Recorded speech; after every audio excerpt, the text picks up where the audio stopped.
أشرف حكيمي يشكر مدربان في عالم كرة القدم. المدربان هما كالآتي: هيرفي رونار وزيد الدين زيدان. قال: لهما الفضل الكبير فيما وصلت إليه اليوم. هكذا صرح أشرف حكيمي لإحدى المنابر الإعلامية.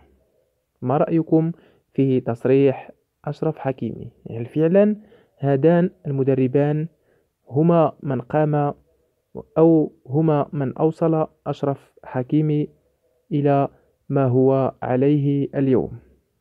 اتركوا تعليقكم للتحفيز.